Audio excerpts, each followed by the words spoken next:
¿Cómo se crea el dinero? ¿De dónde proviene? ¿Quién se beneficia? ¿Qué es un sistema monetario y qué tipo de dinero hay detrás? Durante siglos, el funcionamiento del sistema monetario ha permanecido oculto a la vista de la población. Aún así, su impacto a nivel nacional e internacional es incomparable.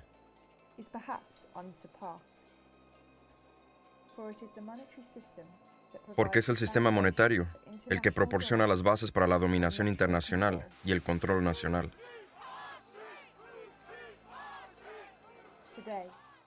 Hoy, debido a que estas bases están siendo sacudidas por la crisis, la necesidad de hablar abierta y francamente sobre el sistema monetario nunca ha sido más grande.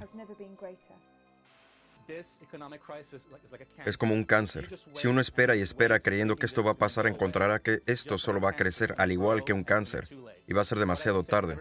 Lo que le diría a la gente es que se prepare. No es un momento para confiar en el gobierno o que el gobierno va a arreglar las cosas.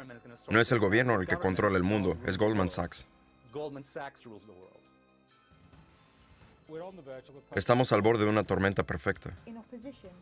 En la oposición hay intereses corruptos en las altas esferas del poder, para quienes no hay motivos para renunciar a los privilegios que sienten son justos y merecidos. Tienen un plan de reforma de sanidad, de reforma para la policía, tienen un plan para reducir el déficit. No.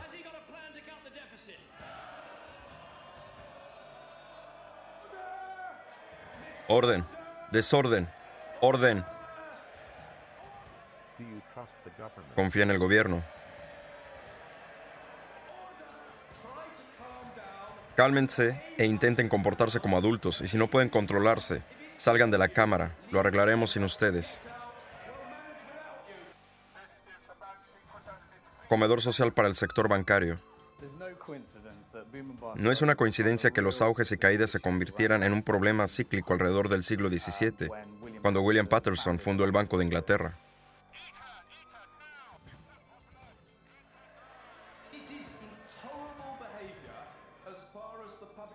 A los ojos de la población este comportamiento es intolerable. No, no es gracioso. Solo para ustedes es gracioso. No es para nada gracioso, es vergonzoso. Una solución, revolución. El sistema es inherentemente inestable debido al poder internacional que se otorga a los actores dominantes, porque se plantean la idea de cómo conseguir algo a cambio de nada. Un análisis estadístico ha mostrado que cada vez que un imperio se acerca a su final, su moneda se devalúa. No hay ninguna guía de cómo funciona este sistema.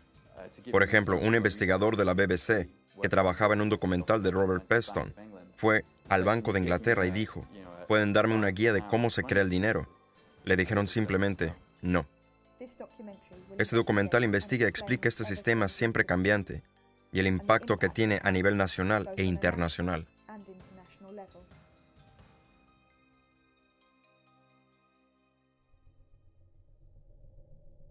Deuda al 97%. ¿Cómo se crea el dinero?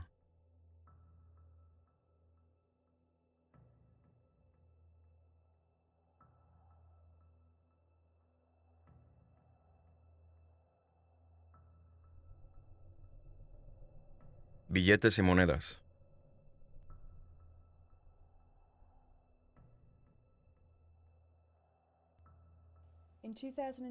En 2010, el dinero total en circulación de Inglaterra ascendía a 2,15 millones de libras esterlinas.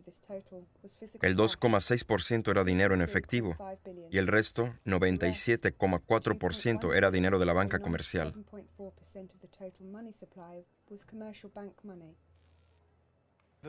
El 3% del dinero se crea en el Banco Central, y con ese dinero, si se crea un billete de 10 libras, se podría vender a los bancos para introducirlo en un cajero automático, y tendrían que reembolsarlo o comprarlo por 10 libras.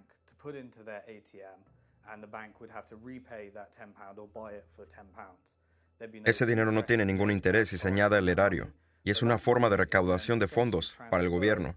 Se denomina señoreaje.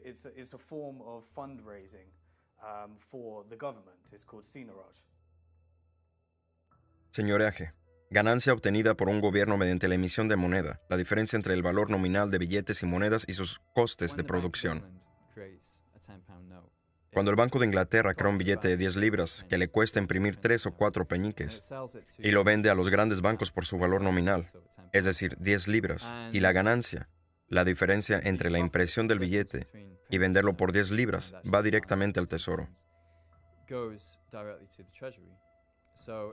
Así que toda la ganancia que obtenemos al crear el efectivo va al tesoro y reduce lo que tenemos que pagar de impuestos. En los últimos 10 años se ha recaudado unos 18,000 millones de libras. En 1948, billetes y monedas constituían el 17% de la oferta monetaria total. Esto fue un factor que facilitó financiar la reconstrucción de posguerra. Esto incluyó la creación del Sistema Nacional de Salud. En solo 600 años, billetes y monedas se redujeron a menos de un 3%.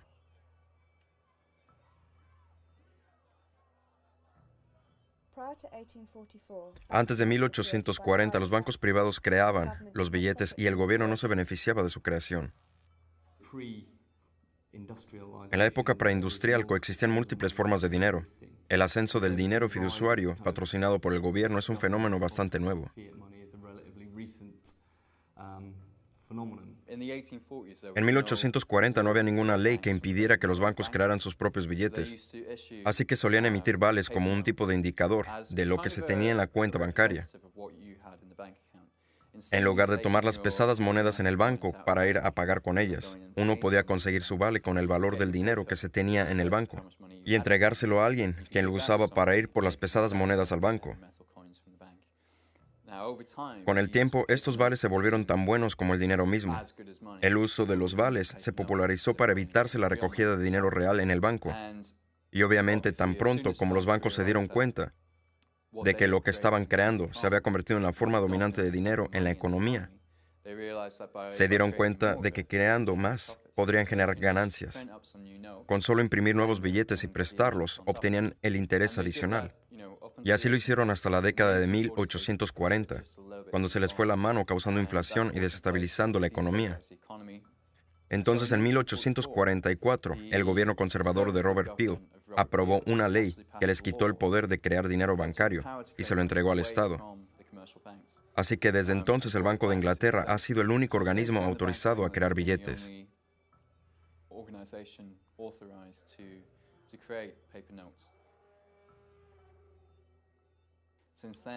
Desde entonces todo se ha vuelto digital, y lo que ahora utilizamos como dinero son los números digitales que los bancos comerciales pueden crear de la nada. El problema fue que no incluyeron en esas legislaciones los depósitos a la vista guardados en bancos por individuos o formas electrónicas de dinero.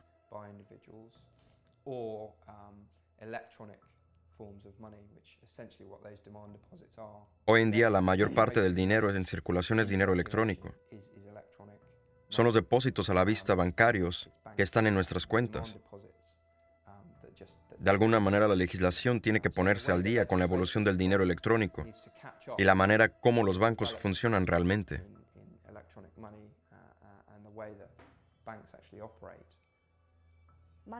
El dinero en cuentas bancarias se conoce como depósito a la vista. Es un término de contabilidad que los bancos usan cuando crean crédito. El banco emplea el mismo método que cuando concede préstamos. El dinero en una cuenta es una notación contable. Dinero bancario. La realidad es que actualmente la mayor parte del dinero no es de papel y de monedas, sino digitales. Son solamente números en un sistema informático. Es tu tarjeta Visa.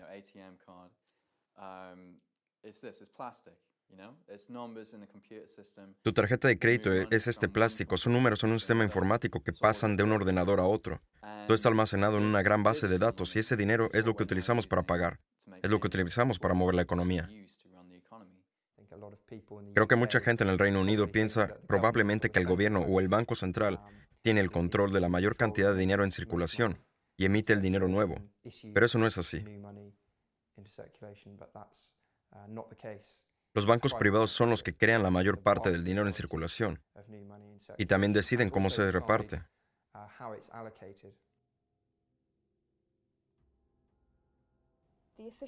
La terminología oficial para esta notación contable es dinero bancario. Cuando los bancos conceden préstamos al público, crean nuevo dinero. Cuando un cliente paga un préstamo, se destruye el dinero bancario. El banco se queda con un interés como ganancia. Hay un montón de ideas erróneas sobre el funcionamiento de los bancos. Hubo una encuesta realizada por el Centro Cobden en la que se le preguntó a la gente cómo creía que funcionaban los bancos. Cerca del 30% creía que cuando se depositaba el dinero en la cuenta permanecía ahí protegido. Es como el caso de todos los niños que tienen una alcancía donde guardan el dinero. Cuando ocurre algo malo se rompe, se coge el dinero y se gasta. Se sigue creyendo que guardar el dinero en el banco es algo seguro para proteger el dinero, porque estará ahí siempre que se necesite. El otro 600% asume que cuando se deposita el dinero se traspasa a quien lo esté solicitando. Así un pensionista ahorra toda la vida y luego presta este ahorro a jóvenes que quieran comprar una casa. En realidad los bancos no funcionan así. Básicamente es un truco contable. Los bancos crean dinero, no lo prestan. Cuando un banco concede lo que conocemos como préstamo, simula que el dinero sea depositado. Tiene que inventar la responsabilidad. Así es como se crea el dinero en circulación. Profesor Richard Werner.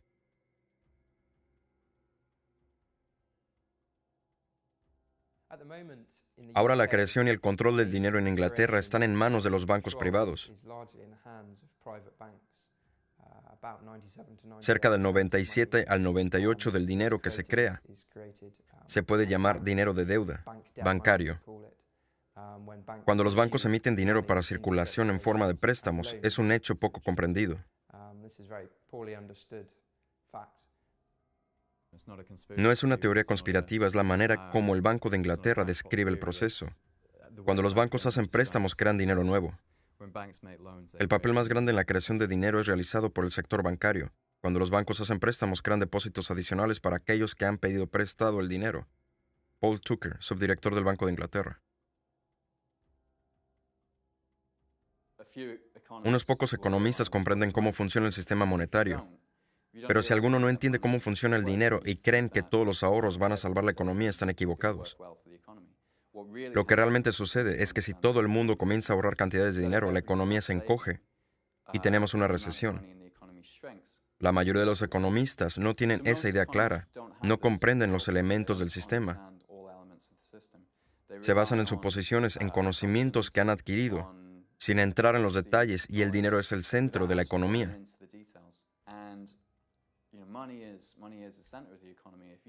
Si uno no entiende de dónde proviene, quién lo crea y cuándo se crea, entonces, ¿cómo entender la economía entera?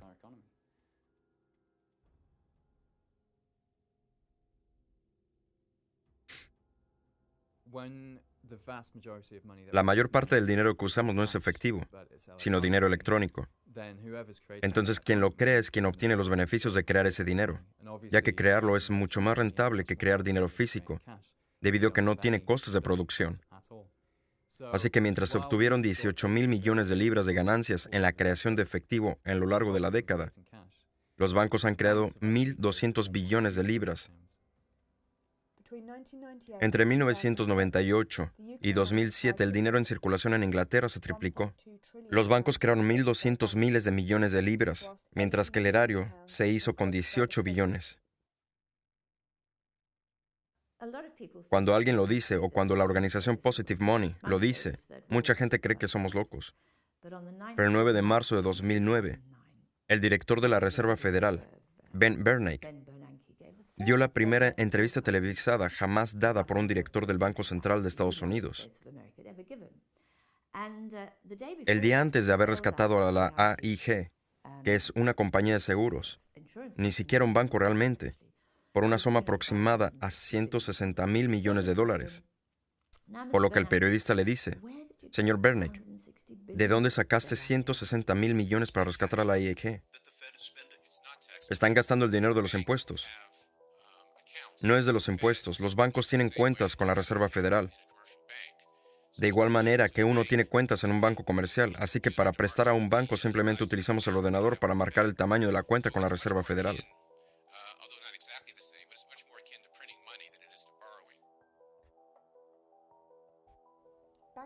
Los bancos crean dinero nuevo cada vez que otorgan crédito, compran activos existentes o hacen pagos por cuenta propia, que es en su mayoría la expansión de sus activos. Cuando un banco compra títulos como bonos corporativos o del Estado, los añade a sus activos y aumenta los depósitos de la empresa por el importe correspondiente. El dinero de la banca comercial entra en circulación cuando la gente gasta el crédito que le han concedido los bancos. En 2009, cerca de las elecciones generales, yendo de puerta en puerta, fue cuando empezamos a explicar cómo funciona el sistema monetario. Existe casi un rechazo inmediato de la gente por aceptar que esta situación puede existir realmente.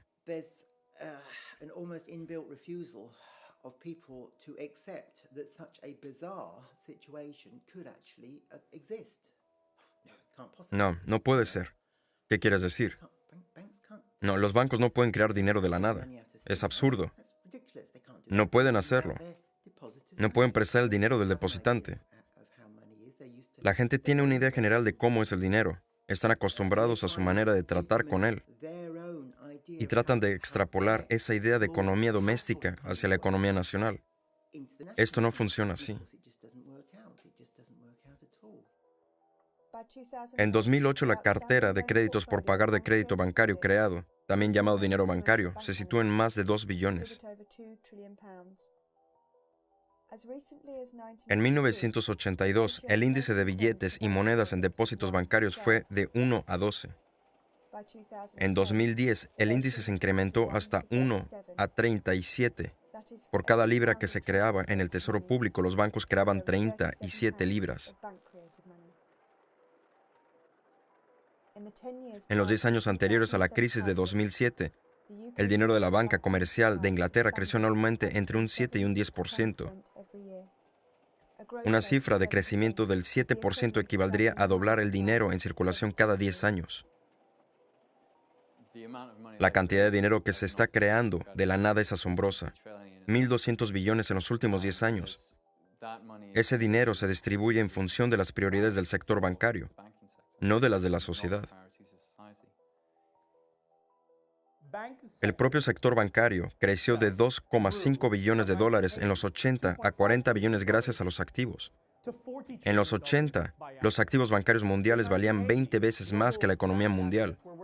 En 2006, de acuerdo con la Unión Europea, valían 75 veces más. Como muestra el siguiente cuadro, el total de activos bancarios de Inglaterra, como porcentaje del PIB, se mantuvieron estables entre un 50 o 60% hasta finales de los años 60. Más tarde cayeron en picada. El dinero que se hace actualmente no es para producir nada. Es simplemente una forma de especulación. Hacer dinero del dinero, sin duda, es la forma más rentable y la mayor actividad económica que existe actualmente en el mundo. Hoy los bancos ya no están restringidos por cuánto pueden prestar, ni cuánto crédito nuevo puedan crear de la nada. Ellos están restringidos únicamente por su propia voluntad de prestar. Existe un problema. Bueno, dos problemas. A la hora de permitir que los bancos creen dinero. El primero es el hecho de que lo hagan cuando hacen préstamos garantizando que todos tengamos que prestarles nuestro dinero. Para tener una buena y creciente economía, el gobierno debe establecer estrategias para garantizar el constante aumento de la deuda. El único modo de que el gobierno pueda crear más poder adquisitivo es creando más deuda. El segundo gran problema es de permitir a los bancos crear dinero, es que tienen el incentivo de crear siempre más. Crean más dinero si emiten un préstamo, reciben bonos, comisiones e incentivos para prestar tanto como sea posible. Hay que desarrollar una cultura comercial. ¿Qué han hecho? Reclutar a Andy Hornby, un chico increíblemente encantador de Asda, para hacer de los bancos un supermercado de barrio. Si confías en los banqueros para que controlen el dinero en circulación, crecerá y crecerá hasta que el nivel de deuda sea tan alto que estalle y la gente no pueda devolverlo.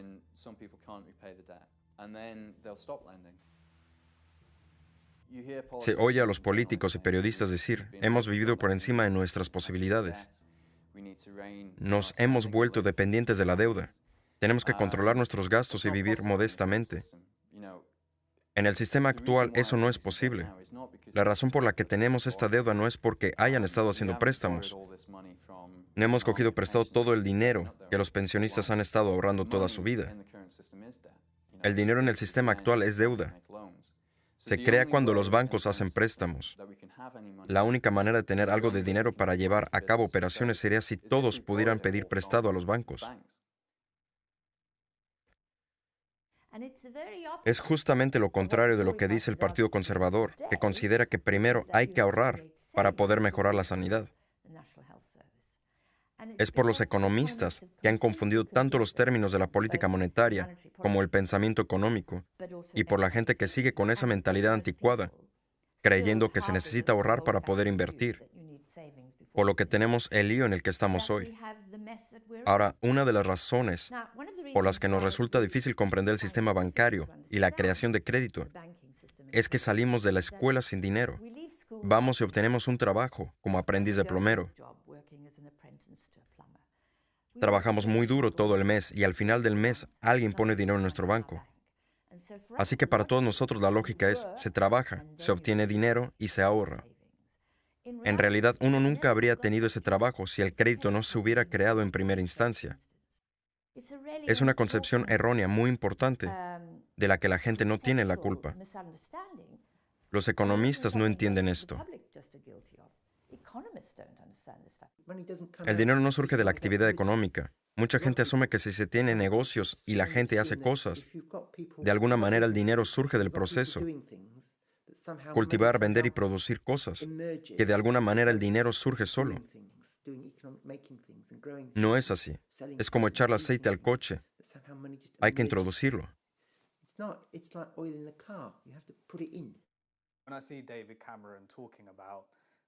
Cuando veo a David Cameron hablando de cómo necesitamos una economía no basada en la deuda, sino que necesitamos una economía basada en el ahorro, no sabe lo que está diciendo, es ridículo. Es totalmente absurdo y ahí se ve su completa falta de comprensión de cómo funciona realmente nuestro sistema monetario. Lo que está diciendo esencialmente es que necesitamos una economía sin dinero. Si todo el mundo ahorrara, habría una desesperación masiva de dinero, que es la declaración del banco de una deuda incobrable. La gente no paga su deuda y ese dinero desaparece. Pero si la gente no tomara deudas, entonces sería una broma. Es una forma básica de entender cómo funciona nuestra economía, el sistema monetario y la creación de dinero.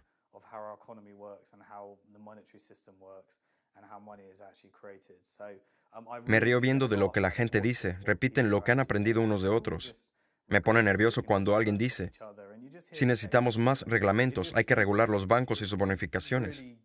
Todo está poco definido. Para hacerlo es necesario examinar el sistema monetario, la forma en la que se crea el dinero. Si no queremos deudas, estamos diciendo esencialmente que no queremos dinero y que queremos una economía sin dinero, con la excepción del 3% creado libre de deudas.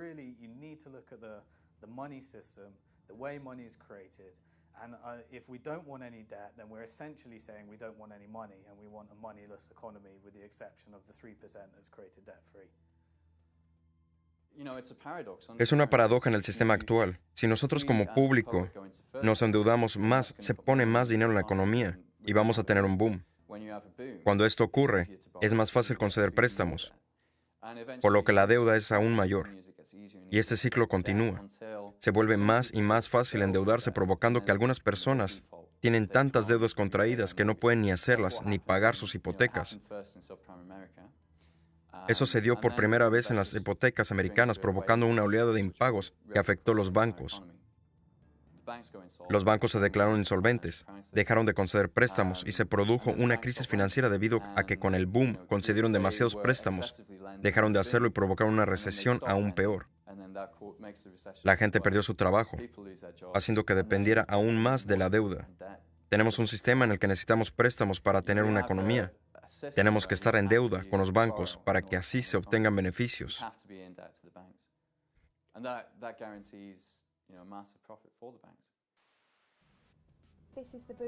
Es el ciclo de auge y crisis. Y lo he dicho antes, señor vicepresidente, no retornemos a los auges y a las caídas.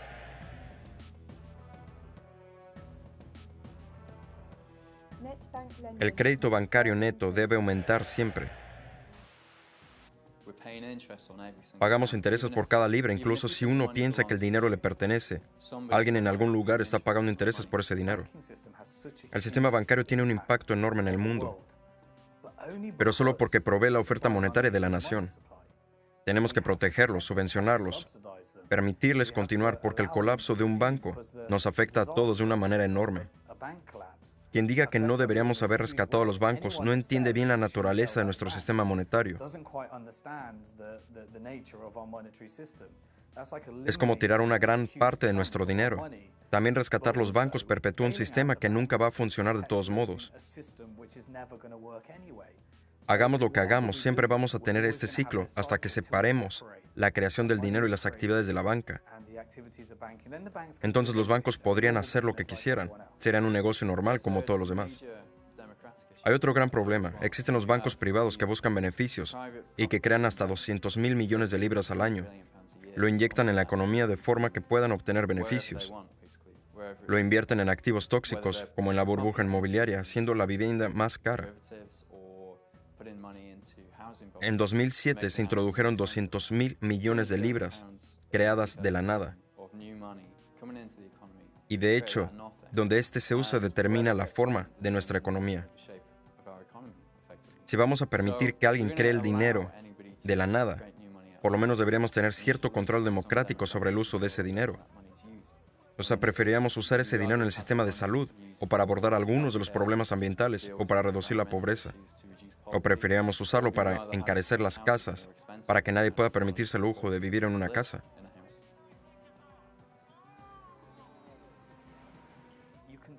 Esto se puede ver como un supersubsidio para los bancos, por el derecho de crear dinero que debería ser para el beneficio público, usado a través de un proceso democrático.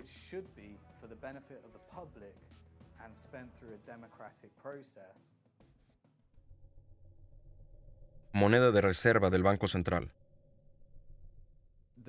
También hay otra forma de dinero que es efectivamente una versión electrónica del efectivo, y es un tipo de dinero que los bancos comerciales utilizan para hacerse los pagos entre sí. Los grandes bancos no quieren llegar a grandes cantidades de dinero porque es peligroso, incómodo y caro. Se tienen que contratar guardias de seguridad para ese tipo de dinero. Así que lo que hacen es pagarse entre sí con una versión electrónica del dinero, en efectivo, que en este sector se conoce como reservas del Banco Central. Mantienen este dinero electrónico en cuentas en el Banco de Inglaterra. Pero los miembros del público no pueden acceder a este dinero electrónico. No pueden tener una cuenta en el Banco de Inglaterra. Lo que hacen es vender este dinero del Banco Central a los bancos. Y lo hacen creándolo de la nada. Y utilizan este dinero para pagar bonos comprados a los grandes bancos. Así que un gran banco vendrá con un bono, que es de hecho deuda del gobierno, y se lo dará al Banco de Inglaterra. Y este a su vez escribirá algunos números nuevos en la cuenta de ese banco.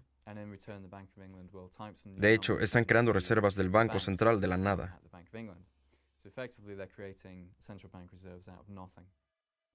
El Banco de Inglaterra crea reservas del Banco Central aumentando el crédito disponible en la cuenta del banco liquidador con el Banco de Inglaterra. A cambio, el banco liquidador emite bonos o vende activos como garantía de las reservas.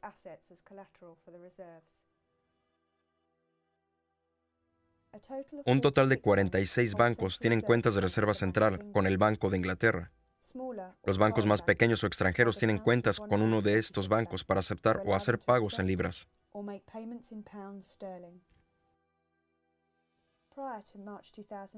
Antes de marzo del 2009, el Banco Central se ponía en contacto con los grandes bancos liquidadores para saber cuántas reservas necesitaban. Los bancos intercambiaban un bono por la moneda y acordaban la recompra del bono por un determinado valor en un término especificado. Los bancos recibirían intereses de tipo básico u oficial por las reservas que tuvieran en el Banco Central. Desde la crisis, las reservas centrales de los bancos liquidadores se han desplomado drásticamente.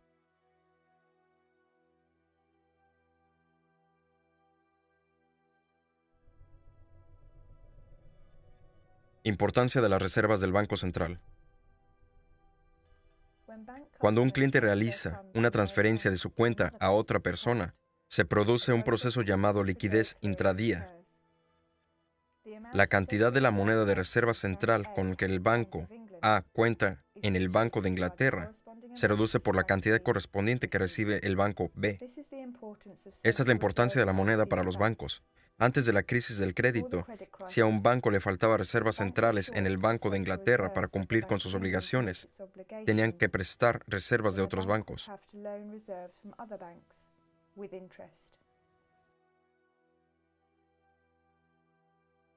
Solo la moneda de reserva del Banco Central se mueve. El dinero bancario es simplemente deducido y añadido. Si se vende algo por eBay, se sabe que el trato no está completo hasta que se ingresa algo de dinero en la cuenta. La mayoría de la gente quiere ver el dinero en su cuenta antes de cerrar el trato. Los bancos actúan de la misma manera, pero quieren ver el dinero en su cuenta del Banco de Inglaterra para considerar cerrado el trato. Por ejemplo, si vas a comprarle una casa a alguien que tiene un banco diferente y después de haber pagado $250,000 por esa casa, le dice a su banco que transfiera el dinero al banco del vendedor de la casa, y ese dinero se transfiere de hecho entre las cuentas en el Banco de Inglaterra. Cuando ese dinero se ha transferido, los bancos consideran que el pago se ha efectuado. Realmente no comercian con el tipo de dinero que tenemos en nuestras cuentas. Comercian con ese dinero especial que solo puede ser usado en el Banco Central.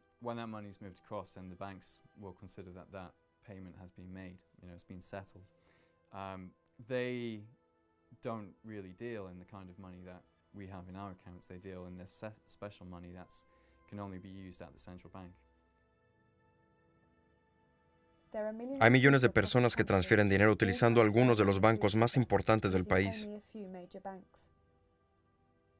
Estos llevan un registro en sus ordenadores y por lo general, al acabar el día, esas transacciones se anulan. Los 5 principales bancos como Barclays o Santander poseen más del 85% de todos los depósitos. Al haber un número limitado de bancos en el sistema, el dinero de la Reserva Central solo puede circular en un circuito cerrado.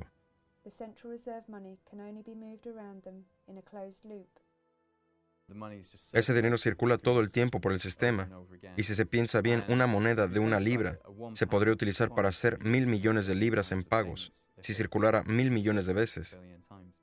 Ese es el sistema que tenemos ahora, un pequeño fondo de dinero real que circula por el sistema y se utiliza para hacer una gran cantidad de pagos a nuestro nombre. Justo antes de la crisis hubo solo 20,000 millones en las cuentas del Banco Central. Si no tienen suficiente cantidad de dinero del Banco Central, entonces no pueden hacer pagos, y si eso ocurre, todo el sistema se traba rápidamente. Así que el Banco de Inglaterra es responsable de asegurarse de que hay suficiente dinero en el sistema. Los requisitos para que los bancos puedan tener cierta cantidad de reservas han cambiado muchas veces desde 1947. En esa época, los bancos debían tener una cantidad mínima del 32% de reservas, efectivo o bonos del tesoro. En 2006 se instauró el sistema corredor, por el que los bancos podían fijar sus propias metas de reservar cada mes. Las reglas cambiaron de nuevo en marzo de 2009, cuando el Banco de Inglaterra introdujo la flexibilización cuantitativa. Esta da a los bancos liquidadores la moneda central sin costo. La moneda de la Reserva Central hace referencia al modelo de reserva fraccional y permite que los bancos puedan tener tanto cuanto quieran. El dinero de la Reserva Central es en sí mismo un dinero fiduciario que no está respaldado. Como consecuencia, la reserva fraccional ya no tiene sentido.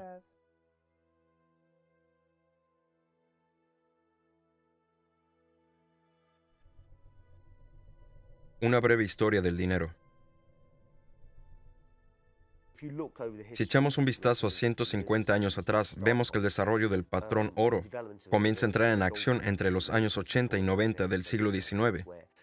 Por él, los países ajustaron a determinados valores para después llegar a un acuerdo y fijar, mantener y comerciar con los valores de ese oro, asegurándose de que existiera un equilibrio. Intentaron también restringir, expandir y reducir la actividad de sus propias economías para asegurarse de que ese equilibrio de precios se mantenía. Después de la Primera Guerra Mundial se desintegró. Es aquí donde todo se derrumba, donde se produce un gran cambio en el sistema monetario internacional, que no se resolvió hasta que llegaron los acuerdos de Bretton Woods, tras la Segunda Guerra Mundial, donde todo, incluyendo el oro, se vinculó al dólar. Así que estamos desligados un poco de la reserva de oro, diciendo que hay un tipo de dinero aparte del papel moneda y el físico que todos utilizamos.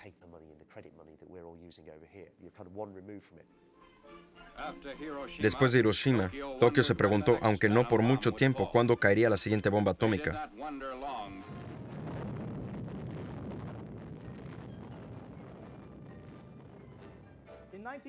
En 1944, en Bretton Woods, Estados Unidos e Inglaterra empezaron a negociar con controlar la economía y el sistema monetario mundial.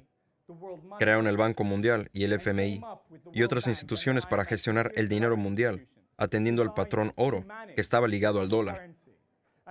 Todo el oro mundial se trasladó de Londres a Fort Knox, y todas las monedas del mundo estaban ligadas al dólar.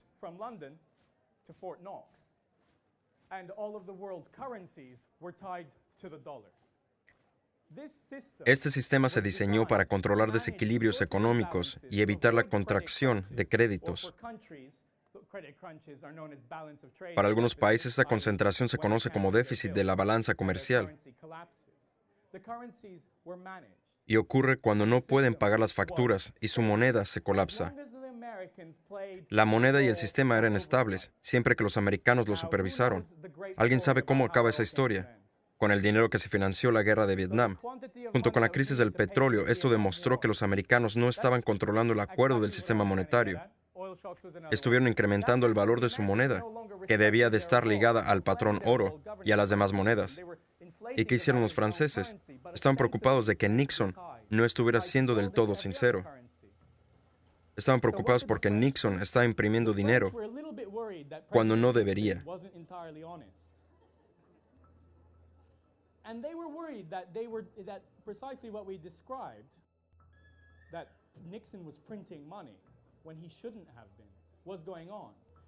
Al pensar que posiblemente no hubiera suficiente oro para la tasa de cambio del franco francés, enviaron una lancha al puerto de Nueva York para pedir cortésmente que les devolvieran su oro. ¿Consiguieron su oro? Vamos a adivinarlo. No. Y el sistema Bretton Woods se acabó. Fue en ese momento en el que entramos en la nueva era financiera. Dinero fiduciario, forma de intercambio basada en la confianza de que el emisor no asegura reembolsar el dinero. Antes, la creación de moneda estaba ligada a la mercancía, como oro, pero hoy en día no está ligada a nada. Por tanto, no hay nada que proteja nuestro dinero. Este billete no es más que un trozo de papel.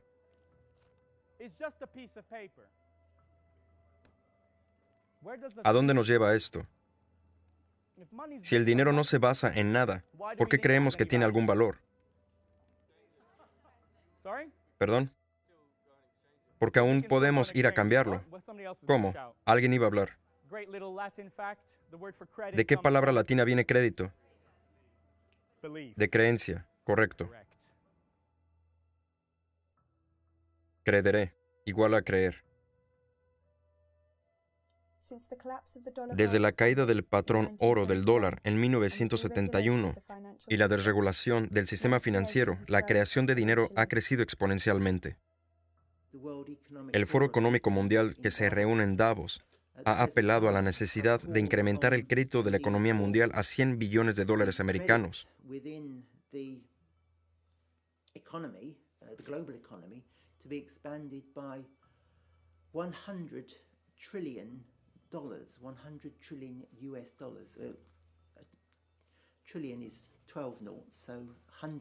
Un billón son 12 ceros. Así que si quieres imaginarte 100 billones, es un 1 seguido de 14 ceros. ¿Creen que esta expansión de crédito creará un boom porque ahora hay más dinero en la economía con el que hacer inversiones? Es increíble cómo ha cambiado todo con la aparición del dinero digital. Ha permitido que los bancos tengan la libertad total de crear y dominar el sistema monetario en su beneficio y en el de los bancos privados. Crecimiento e inflación. Si se quiere una economía creciente en la situación actual, hay que tener una deuda creciente. Esto es algo que muy poca gente entiende, sobre todo los políticos que gestionan la economía, lo que es alarmante. Producto Interior Bruto, el valor del mercado de todos los bienes y servicios finales producidos en un país en un periodo determinado. Al aumentar la oferta monetaria se dispone de más capital para invertir en vías productivas, aunque también puede usarse para apostar y subir el precio de los activos.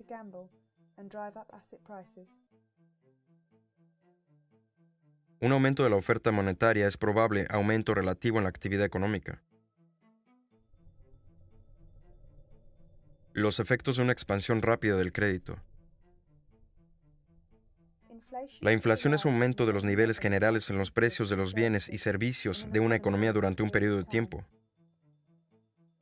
Cuando el precio general sube, cada unidad monetaria compra menos bienes y servicios. Al crecer la oferta de dinero y al haber más disponible, se dispone de más dinero para invertir, pudiendo dar lugar a un crecimiento, pero también hay dinero disponible para la compra de bienes y especulación, lo cual produce inflación. La inflación ocurre cuando una gran cantidad de dinero se intenta adquirir pocos bienes y servicios. Esto provoca que haya demasiado dinero para un producto de la economía.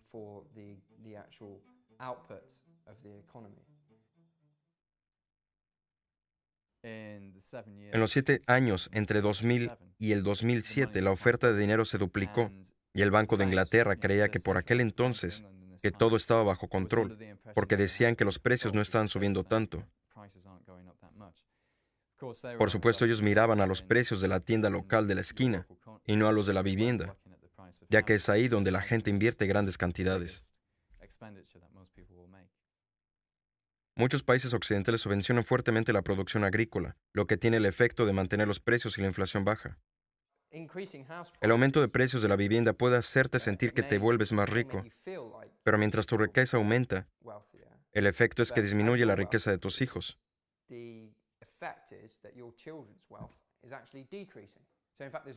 De hecho, no hay ningún aumento neto de la riqueza porque tus hijos van a tener que pagar más cuando quieran comprar una casa. Así que, en efecto, no hay un aumento neto. Tendrán que ganar aún más y endeudarse más. Así, los crecientes precios de la vivienda no crean valor neto adicional del PIB en la economía.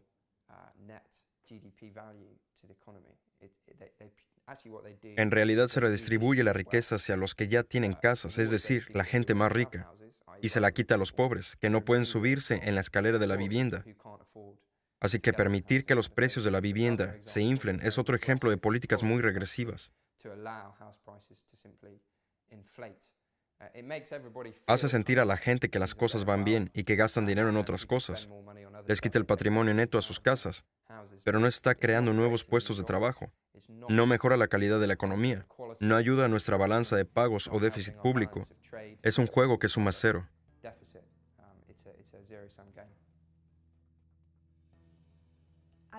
En agosto de 2011, el 85,5% de los préstamos bancarios realizados se invirtieron en viviendas.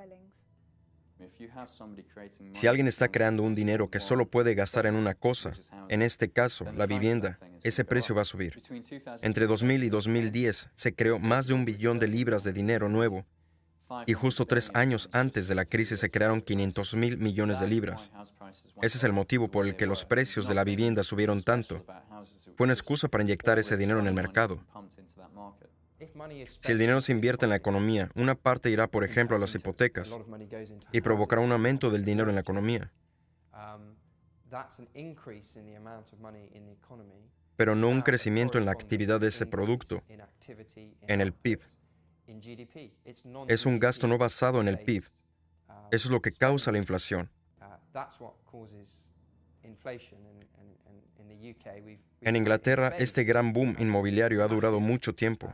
En mi opinión, la principal causa fue la enorme cantidad de crédito especulativo creado por los bancos para invertir en este sector. Si las casas fueran más baratas, sería más fácil construirlas.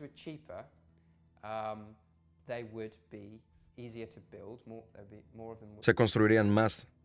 Habría menos casas grandes donde apenas personas. Londres no sería el centro de un gran exceso especulativo, donde los más ricos del mundo quisieran tener propiedades por ser un gran activo.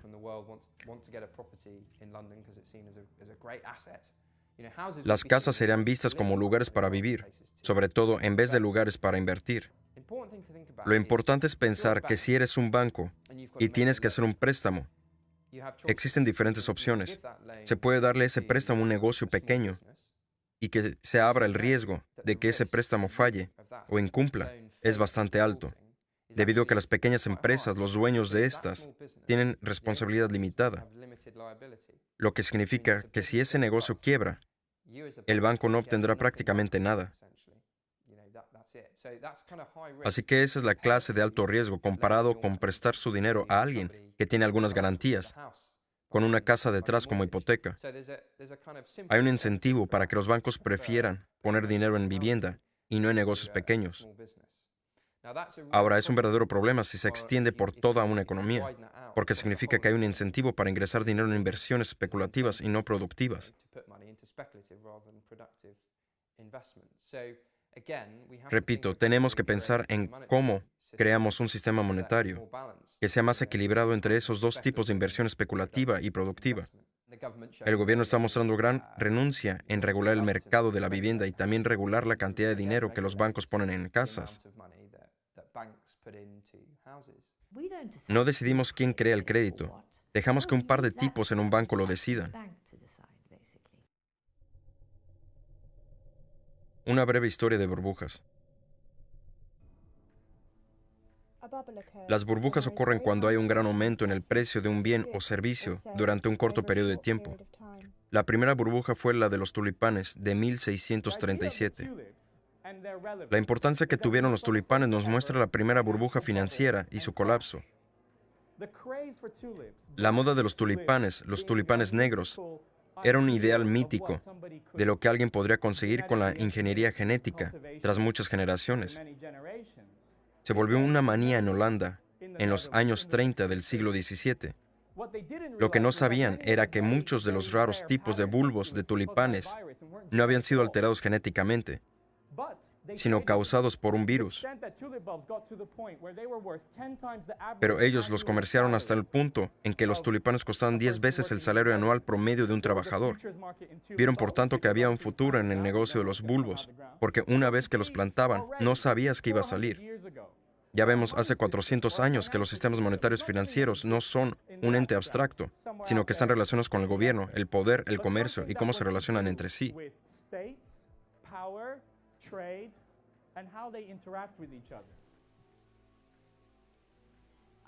A diferencia de los tulipanes, que son un lujo desechable, las casas son a la vez un lujo y una necesidad. Y como tal, son un conductor ideal para crear dinero de burbujas. Una vivienda es tal vez la posesión más preciada a la que una persona aspira.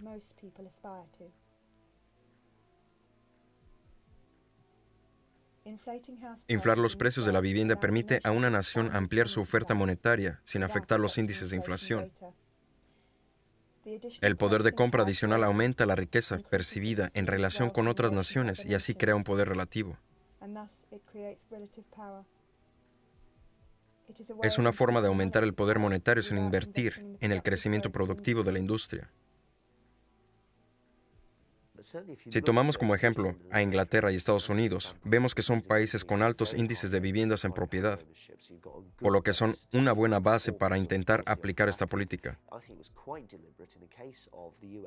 Creo que en el caso de Estados Unidos se hizo de forma bastante deliberada, casi explícita, ya que Alan Greenspan, como jefe de la Reserva Federal, tras enfrentarse a la caída de la bolsa a finales de los 90, recortó las tasas de interés casi a cero.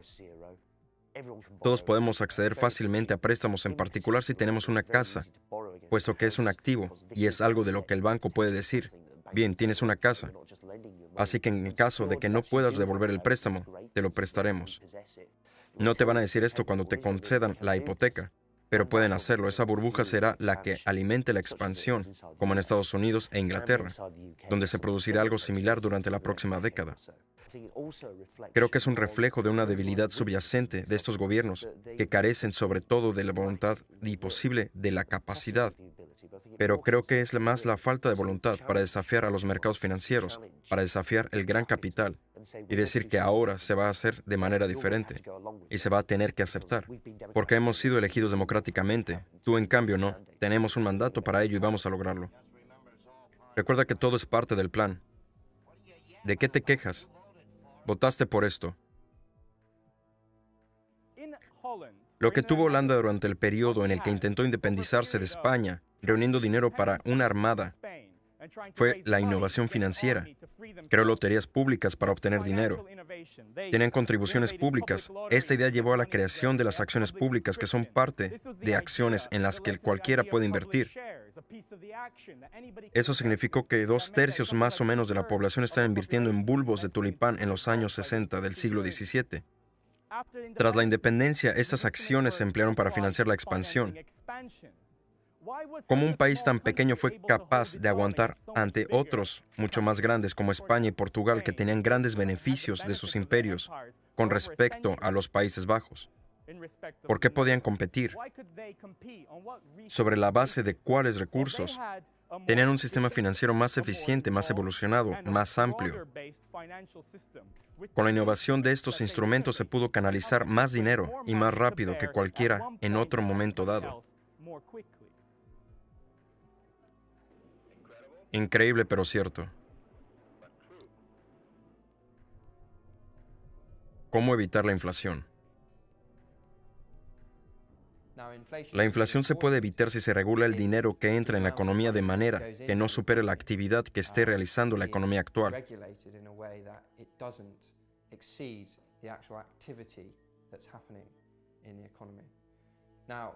En mi opinión, la mejor manera de hacerlo es asegurarse que el dinero que entra en la economía se utilice solo para inversiones, bienes y servicios productivos.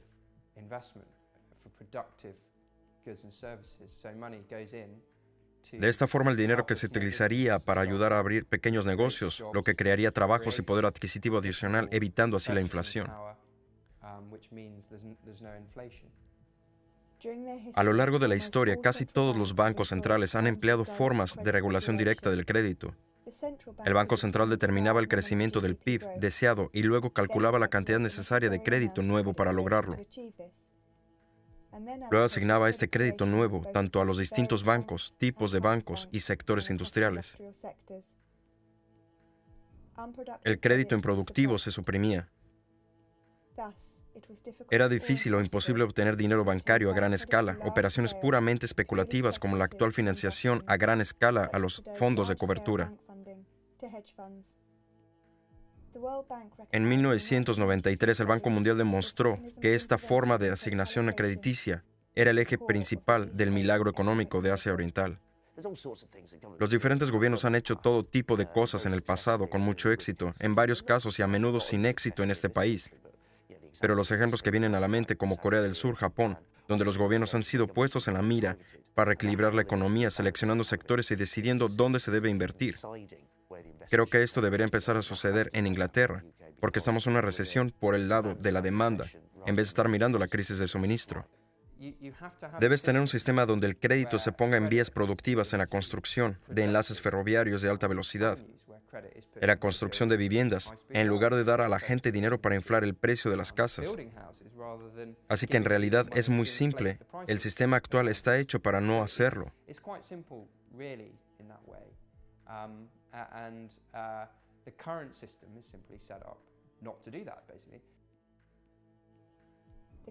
La creación de dinero por los bancos privados para uso no productivo provoca una inflación real, y es un impuesto sobre el poder adquisitivo del medio de pago.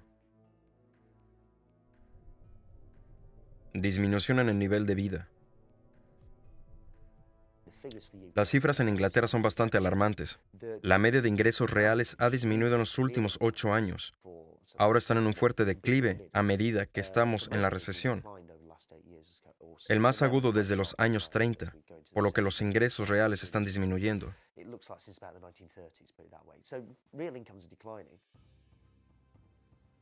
La moneda fiduciaria creada por la banca permite a los bancos privados succionar la riqueza de la economía que provoca una disminución gradual del nivel de vida. A medida que la gente se empobrece, se vuelve más dependiente de deudas. Y esto en un momento cuando la eficiencia y la mecanización han mejorado drásticamente. Si se vuelve los años 60, y es lo que se espera, vislumbramos una edad de ocio. Los programas de televisión se preguntaban, ¿qué va a hacer la gente con su tiempo libre? Y ahora tenemos más gente trabajando más que nunca, gastando más que nunca, lo que parece genial. Todo el mundo gasta más.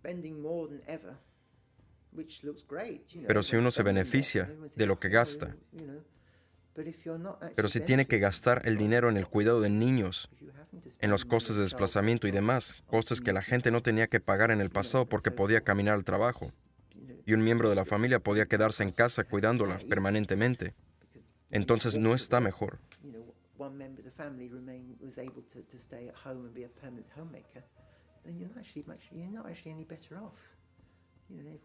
Hoy en día todos estamos bajo una presión enorme. Soy consciente de que mis 4 sobrinos se enfrentan a tiempos difíciles. Van a tener que trabajar muy duro, solo para tener un techo sobre sus cabezas.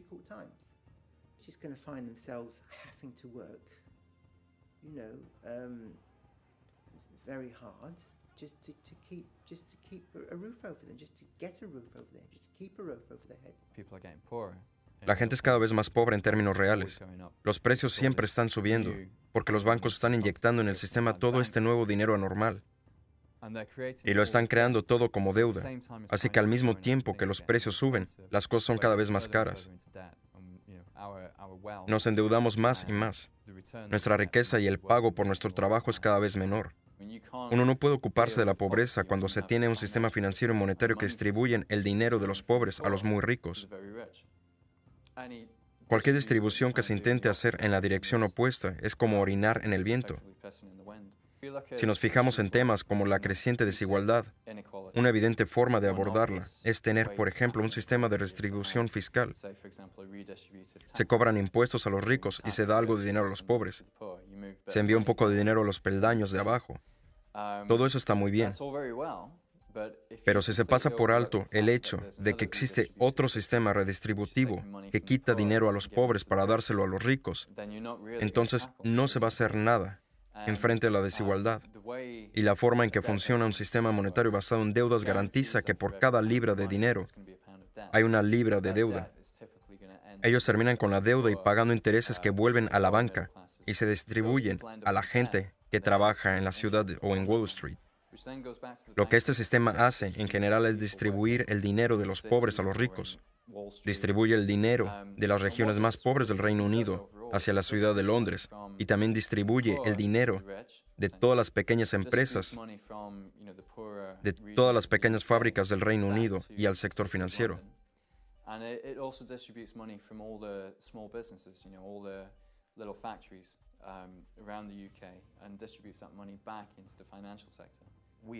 Contamos con un sistema en el que la misma entidad que es responsable del suministro se beneficia de conectar a los prestatarios con los prestamistas, es decir, un banco. Así pues, un banco crea la oferta monetaria de nuestro país, además de conceder préstamos con fines de lucro.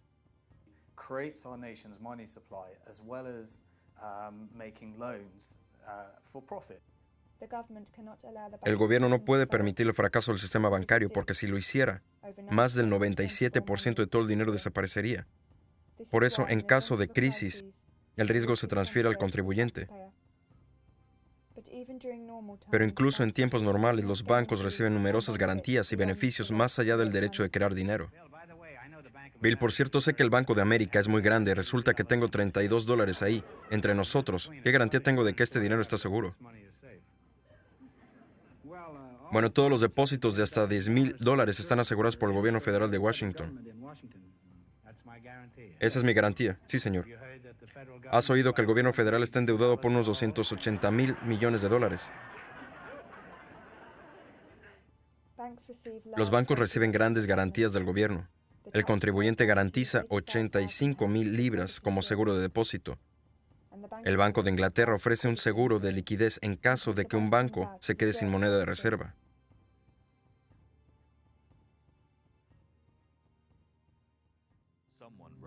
Alguien escribió que un gran banco de inversión es como un calamar vampiro gigante que se apega a la humanidad, hipnotizando a los políticos que dan dinero a los bancos, sin restricciones, sin importar el daño, destrozando el planeta, forzando recortes a las cosas que hacen la vida mejor. Adiós escuelas, parques, empleos.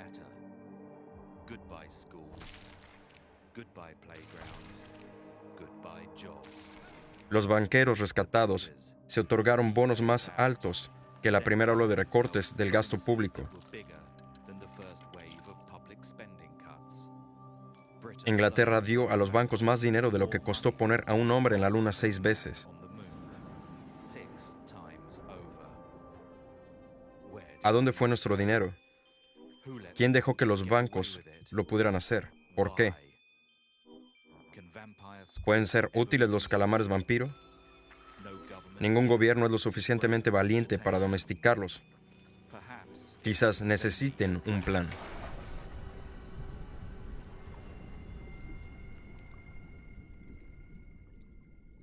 Recuperar nuestros bancos. Cada vez más deuda.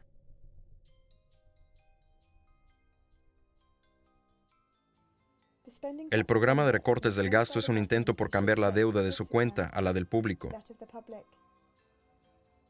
Es la respuesta del gobierno a los rescates bancarios y es necesario en un sistema monetario basado en la deuda, donde el mayor poder adquisitivo resulta de una deuda creciente y donde una diversificación de la deuda proporciona estabilidad y confianza.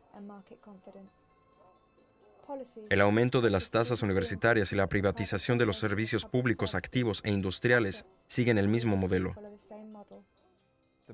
El problema es que existe esta transferencia de la deuda pública a la privada, que es básicamente transferir el riesgo del gobierno y de las sociedades anónimas a los individuos más vulnerables,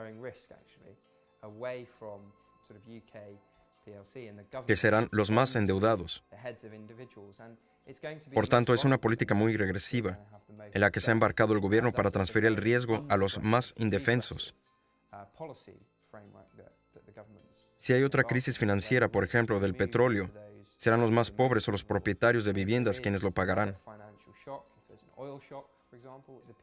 Ya que si los tipos de interés suben, incluso en 1 o 2%, habrá grandes problemas.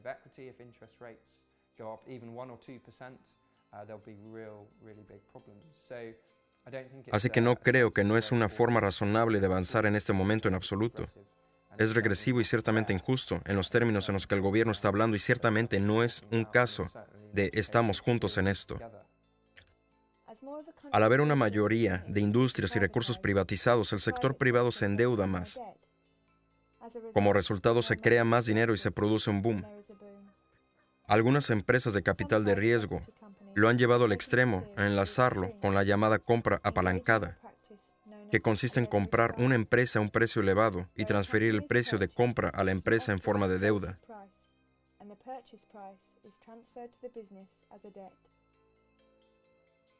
La empresa se responsabiliza de la financiación de su compra. A menudo la deuda es tan alta que la empresa tiene que reducir personal, salarios y actividades de investigación.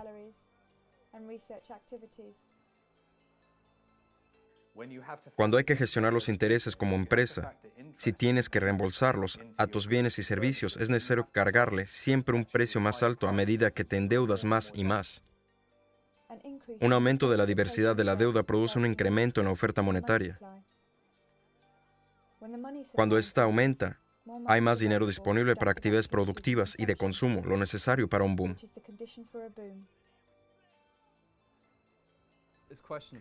Sin duda, si vamos a salir de esta recesión o si vamos a continuar así. En caso de que salgamos, cuando el crecimiento se reanude, veremos que la deuda aumentará y seguirá aumentando. Aumentará y seguirá aumentando. Cuanto más rápido crezca la economía, más rápido aumentará la deuda. Y entre esos 5 años volveremos a donde estábamos. La deuda será tan grande que la gente entrará de nuevo en quiebra. El sistema en el que estamos ahora no permite el crecimiento de la economía sin que lo haga también la deuda, que es la que hunde la economía. La única forma de solucionarlo sería impedir a los bancos crear dinero de forma de deuda. Al modificar el sistema monetario podemos evitar que los bancos causen otra crisis e impedir los recortes a los servicios públicos, las subidas de impuestos y el aumento de la deuda pública. El sistema monetario actual permite al sector bancario obtener beneficios de la economía sin ofrecer nada productivo a cambio. ¿Por qué tenemos toda esta tecnología y rapidez si a la hora de financiar un hogar se necesitan 2 personas y en los años 50 solo faltaba una?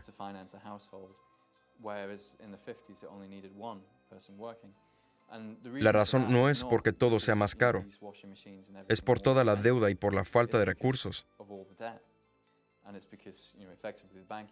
Es por toda la deuda y por el sector bancario que se queda con el mejor de todos. Por eso un sector bancario en crecimiento no es algo bueno.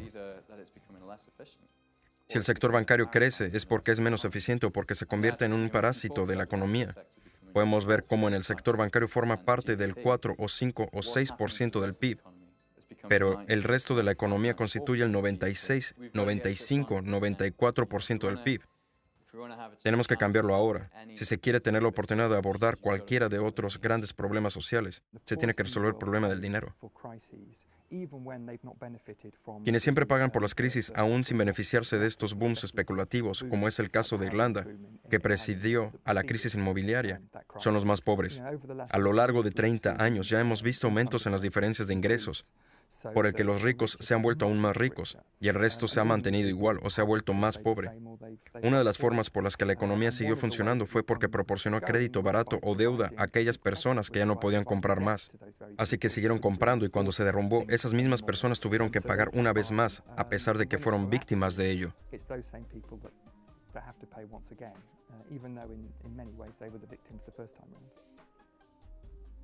Como resultado de la crisis, el Banco de Inglaterra ha comprado deuda corporativa y la ha arrepentido a bajos intereses. Aún así, se exige a la gente que pague más que nunca por préstamos en créditos y tarjetas de crédito. Las deudas entre los ricos o entre los gobiernos siempre han estado presentes y siempre se pueden renegociar. No son nada inamovible. Pero cuando la deuda es de una persona pobre a una rica, se convierte en una obligación más importante de todas. Y la idea de renegociarlas es impensable.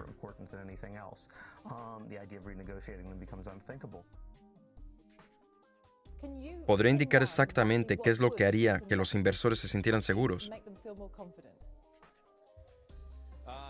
Es una pregunta difícil. Personalmente, creo que no importa. Soy un negociante. No me importan esas cosas. Paga tus impuestos.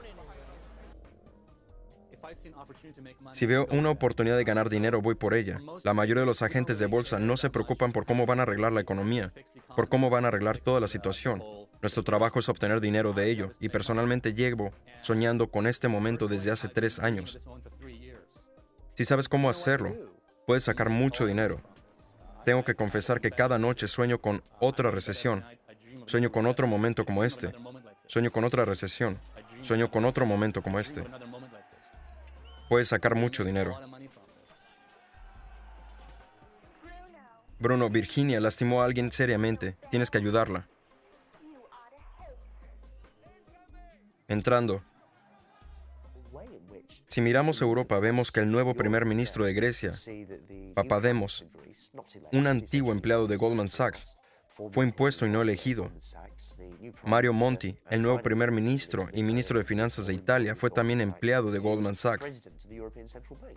El nuevo presidente del Banco Central Europeo, un ex empleado de Goldman Sachs. Están por todas partes. Esa es la forma de cambiar lo que tenemos, quitar todo el poder y la libertad de la gente y dárselo a un grupo pequeño con poder absoluto. Del pueblo, sin el pueblo, contra el pueblo. Lo más interesante de todo es la forma de sincerarse sobre la democracia en Europa. ya que básicamente tenemos un gobierno de banqueros. Son ellos quienes en mayor o menor medida nos han metido en este lío. Entonces uno dice, está bien, los banqueros son los que nos van a sacar de este lío y ahora van a gobernar su país. Hay aquí una controversia importante sobre la democracia. Por cierto, la crisis bancaria llevó a más de 100 millones de personas a la pobreza. Las estadísticas de mortalidad de personas que caen en la pobreza aumentaron por numerosas razones.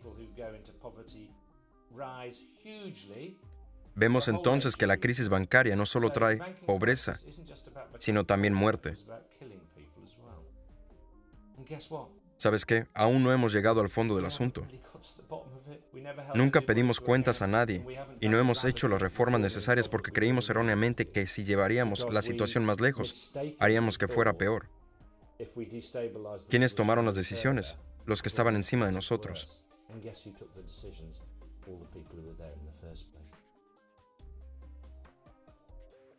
Creo que debes saber que el negocio de uno de estos empresarios es el asesinato. Creen que sus armas son modernas. Su pensamiento, 2000 años de obsolencia.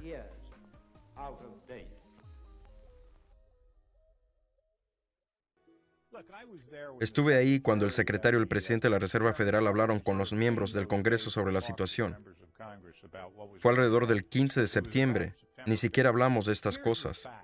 Pero ocurrió hace un jueves que la Reserva Federal notó enormes retiros de dinero de las cuentas del mercado monetario en Estados Unidos a un ritmo de 550,000 millones en una hora o 2 horas.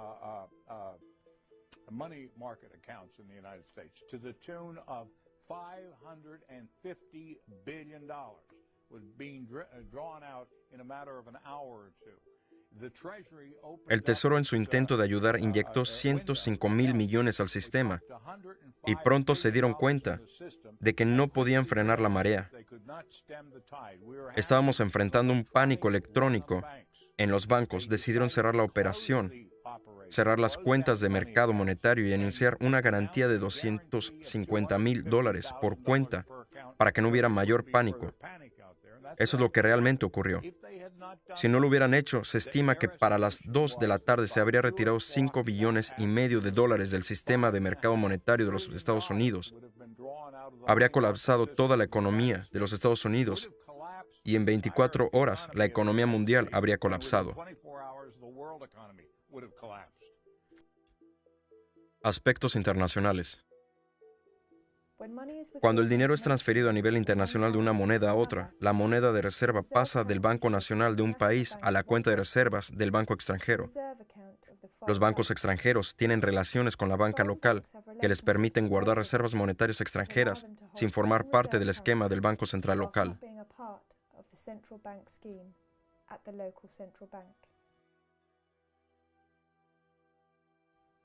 Por ejemplo, al transferir 1,000 libras a euros, el banco inglés acordará un tipo de cambio con un banco de la zona euro por, digamos, 1,15 euros la libra. El banco inglés transferirá entonces 1,000 libras de las reservas centrales al Banco Asociado Europeo, mientras que este transferirá 1,150 euros de las reservas al Banco Asociado Europeo en Inglaterra.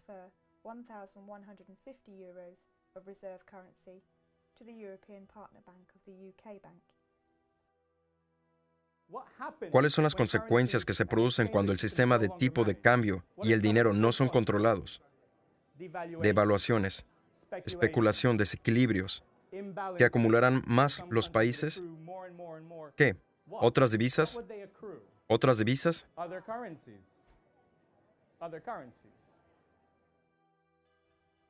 El dinero de la reserva debe gastarse en el país de origen o cambiarse por otras monedas.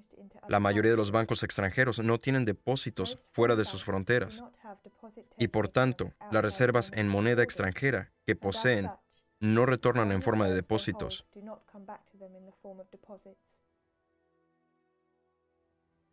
Cuando un país acumula desequilibrio comercial es porque acumula reservas de divisas en caso de excedentes o bien porque gasta sus propias reservas en caso de balances comerciales negativos.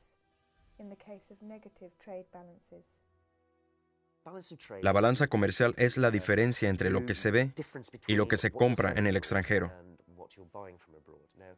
Lo que ha ocurrido con Inglaterra durante un largo periodo es que tuvo déficit en la llamada balanza comercial visible, que es el comercio de bienes físicos.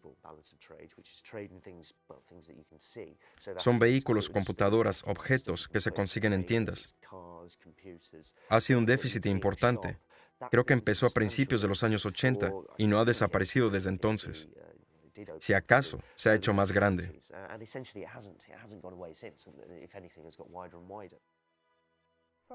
Las reservas de divisas no se pueden utilizar directamente para el gasto doméstico. Pueden usarse en el extranjero o en importaciones. Un país con un gran déficit de la balanza comercial depende de los acreedores que gastan los desequilibrios acumulados en su propio mercado. Anteriormente se han hecho propuestas para crear un mecanismo que permita igualar esos desequilibrios. Por ejemplo, John Maynard Keynes, al final de la Segunda Guerra Mundial, hizo una propuesta original que se convirtió en los acuerdos de Bretton Woods y varias instituciones como el FMI y el Banco Mundial.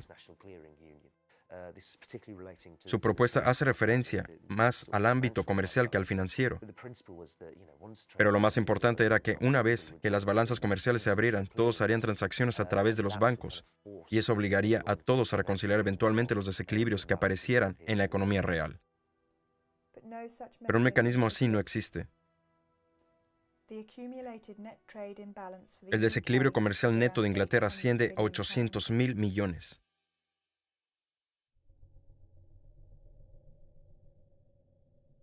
Guerra de divisas. Lo que ha ocurrido es que tras muchos años, unos países han tenido grandes superávits comerciales y otros grandes déficits. Los países cuya balanza comercial ha sido deficitaria han gastado más de lo que han ganado, por lo que han tenido que pedir prestado al extranjero año tras año. Países como Estados Unidos, nosotros y algunos europeos no pueden seguir así. Y hay dos maneras de acabar con esto. Y lo hemos visto en algunos países europeos. Si no pueden encontrar nuevas formas de ser competitivos, su capacidad para pagar las deudas se pone en duda. Otra forma de hacerlo, que seguimos, es que tenemos un plan rentable para pagar la deuda. El valor de la libra esterlina ha caído un 25% para que nuestras exportaciones sean más competitivas y atractivas a los compradores extranjeros y a los ingleses para que compren más productos nacionales. Eso ha sido nuestra medida para equilibrar la economía y estoy seguro de que es la forma correcta. La guerra de divisas u devaluación competitiva se da cuando los países compiten para lograr un tipo de cambio para su dinero relativamente bajo. Al caer el precio de compra de una divisa concreta, también lo hace el precio real de las exportaciones de ese país. La industria nacional recibe un incremento de la demanda interna y externa. Esto ha hecho que las exportaciones inglesas parezcan más baratas y ha permitido que se recuperen un poco, pero el resto del mundo está tan mal que han vuelto a caer. Estamos frente a una especie de anarquía creciente. Esto es lo que ha sucedido en los últimos años, cuando el ministro de Finanzas brasileño ha sido quien más ha hablado de las guerras de divisas y del deseo de los gobiernos nacionales de salir de la recesión. Ellos piensan, si pudiéramos exportar más, podríamos salir de la recesión. Si queremos exportar más, depreciaremos nuestra moneda. Eso hace que nuestros productos sean más baratos. La gente los compra y todos estaremos mejor.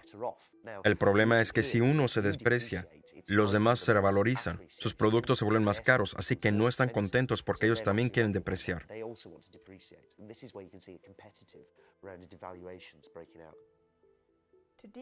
Para reducir el valor de la divisa nacional, el Banco Central vende divisas de reserva al mercado. Esta moneda se crea de la nada al teclear números en un ordenador.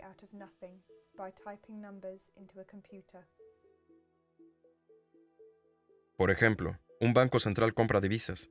La cantidad que un banco central puede crear no está limitada porque no hay mercancía respaldando a la reserva monetaria. Durante la fase del dinero en mercancía, el tipo de cambio dependía de la cantidad de oro, plata o cobre que hubiera en las monedas del país. Tras la llegada del papel moneda y el patrón oro, el tipo de cambio dependía de la cantidad de oro que el gobierno prometió pagar a los propietarios de billetes. Estas cantidades no variaban mucho en ese periodo y por tanto el tipo de cambio entre divisas era relativamente estable. Tras la Segunda Guerra Mundial, las divisas estaban ligadas al dólar y este estaba respaldado por el oro. Este sistema acabó en 1971.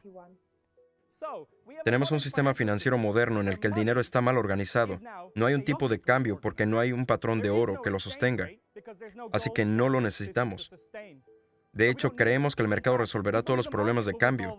Si tu moneda vale más que la mía, demuestra que tu economía es relativa a la mía. Y eso cambia la divisa. Y el tipo de cambio pueden cambiar, y si necesitamos que cambie, lo hará, mágicamente por la eficiencia del mercado y la búsqueda de beneficios.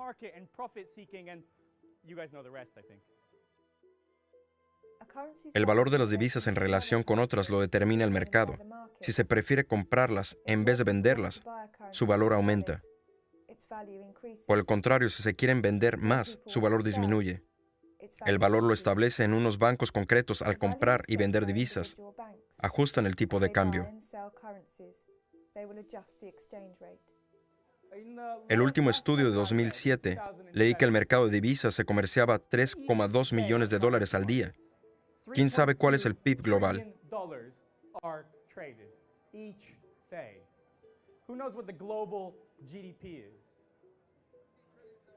50, otra vez, Brucey, más. 60. Eso está más cerca. Hay que pensar en ese intercambio que se da cada día. Hay cerca de 260 días hábiles al año. Toma unas pocas semanas igualar el valor global de cada transacción económica que ocurre en todas partes, cada día, cada año. Se necesitan unas pocas semanas. Obviamente intercambiamos nuestro dinero regularmente. Si uno viaja a otro país, lo cambia por otra parte. Es una forma de comercio de divisas. Cambias tus libras o euros o yenes, sea lo que sea. Esto ocurre con mucha frecuencia y es una parte convencional del proceso comercial. Las grandes empresas tienen que hacerlo regularmente, lo que se convierte en algo que la gente cuestiona y dice, un momento, esto es especulación. Es cuando la gente se da cuenta que las divisas se mueven alrededor de la otra y se mueven alrededor de sus valores. Siempre hay una oportunidad para tratar de hacer dinero con esos cambios de valor y por lo tanto se puede especular con ello. Ese es el fin más cuestionable del mercado. Esa es la parte del mercado. Es la parte del mercado, como por ejemplo los impuestos a las transacciones financieras, que va a tratar de sacarle tajada, porque la idea existe, que no es necesariamente incorrecta, es que solo produce inestabilidad para los demás. Esta gente quiere volatilidad en el mercado, porque así es como hacen su dinero. Quieren estimularla y lo hacen comerciando y especulando. En 2010, el mercado de divisas creció hasta ser uno de los mayores y más líquidos del mundo, con un promedio de 4 millones de dólares en divisas intercambiadas cada día.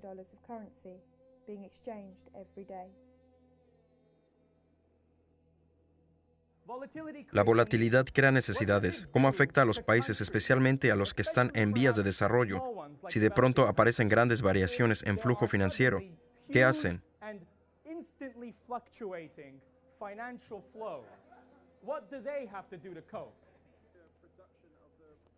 Aumentar la producción de lo que venden, rebajar los precios y reducir aún más su nivel de vida.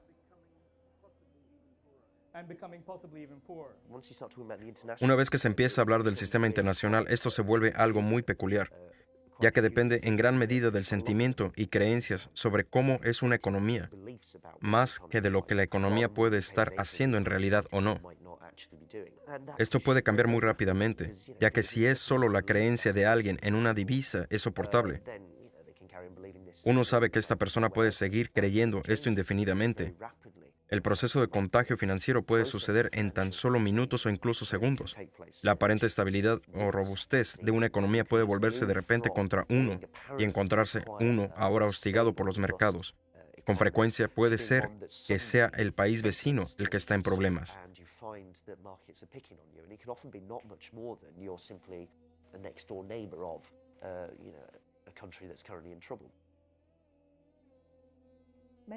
Muchas de las crisis financieras mundiales de los últimos 30 años han surgido por la rápida retirada del dinero nacional.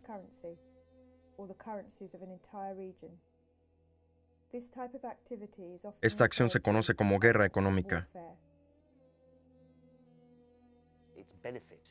Esta ha beneficiado sustancialmente a grandes instituciones como Goldman Sachs y los otros grandes bancos, que les han ido mejor con esta serie de acuerdos que si lo hubieran hecho en un entorno más regulado. Ha hecho gente muy rica. Ha permitido que los mercados financieros se expandan enormemente. Todos los involucrados están interesados en ver un mercado desregulado. En el caso de Inglaterra tenemos un gobierno que se está argumentando bastante abierta y deliberada y agresivamente en contra de cualquier regulación impuesta a los mercados financieros. Pero no es que exista alguien detrás de las bambalinas manipulando la escena. Las cosas funcionan así, deliberadamente, abiertamente frente a ti. Así es el mundo. Hace algunas personas muy ricas, están muy felices con ello.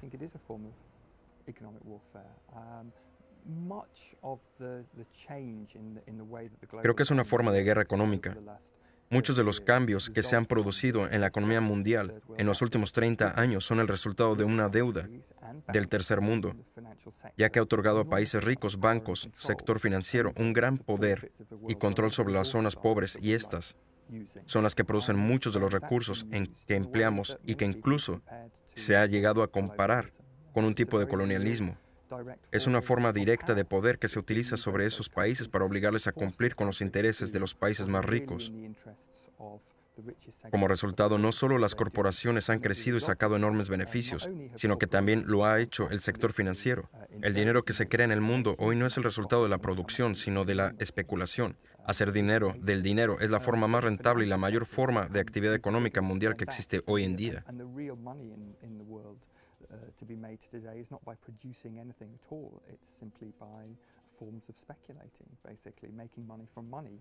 That's the most profitable and by far and away the biggest form of activity, of economic activity that exists in the world today.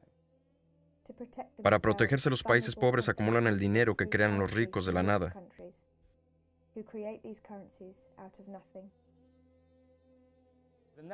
El primer gobernador general de las Indias Orientales holandesas que construyó y fortificó las rutas comerciales y que luchó contra las flotas españolas e inglesas, dijo sobre el desarrollo del imperio holandés que no se puede comerciar sin luchar, ni luchar sin comerciar.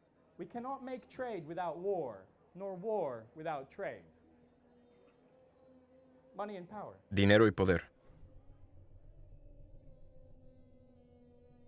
Imperialismo financiero. Así las reservas se han vuelto la manera como uno se puede proteger. ¿Contra qué? Especulación. Ataque especulativo, caídas en el mercado, burbujas.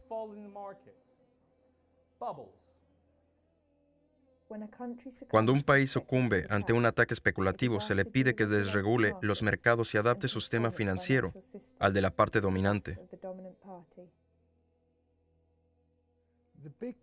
El gran problema al que se enfrentan los países desarrollados en crisis de deuda es que el Fondo Monetario Internacional, que controla el sistema financiero mundial, les dijo que para salir de la deuda era necesario reestructurar sus economías y sobre todo aumentar sus exportaciones para obtener más ganancias y pagarla bien en dólares o en otras divisas.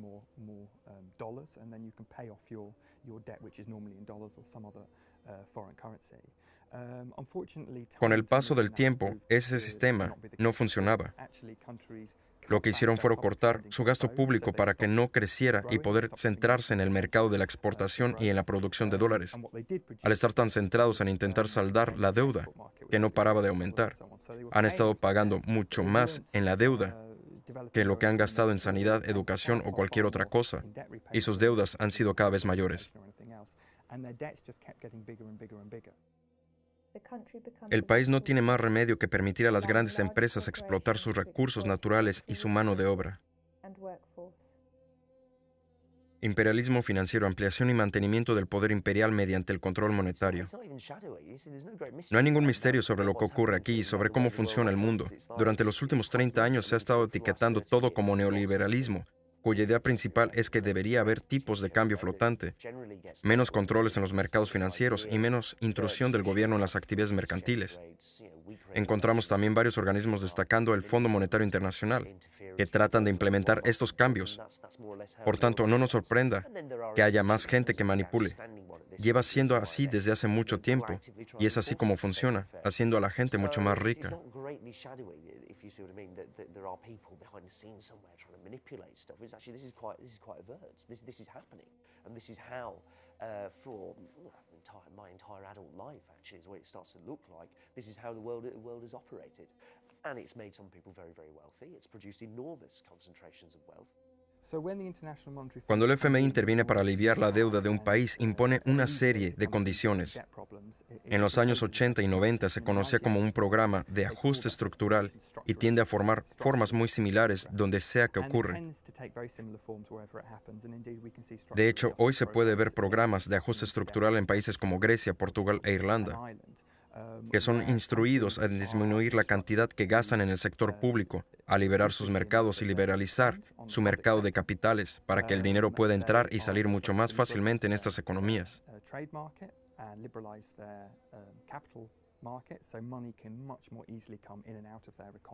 La idea es que esto promoverá la inversión que viene de partes más ricas del mundo y que todos los problemas serán resueltos con inversión.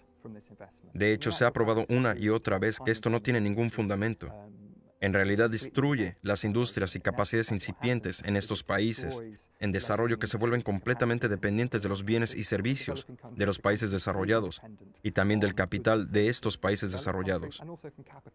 El Fondo Monetario Internacional es muy entusiasta en decirle a los países que disminuyan sus impuestos que las multinacionales deben pagar cuando se instalan y operan en estos países, porque así se promueve la venida de otras multinacionales.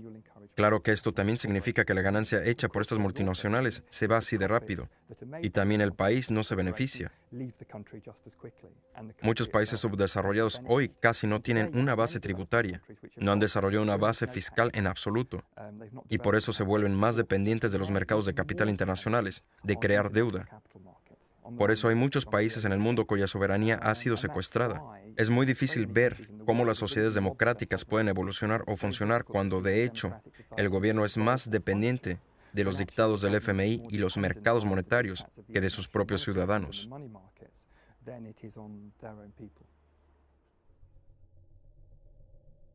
Instrumentos financieros. Lo que hemos visto desde los años 70 es un aumento dramático en una serie de fenómenos que ha tenido un efecto estimulante en los cambios del sistema financiero, que nos ha llevado a relucientes y brillante metal y los negocios de acero que se dan ahí. En caso de que no sepas, estoy señalando la ciudad de Londres. Para compensar la falta de ciertos valores en productos básicos, las instituciones financieras desarrollaron la titulación como medio para gestionar el riesgo.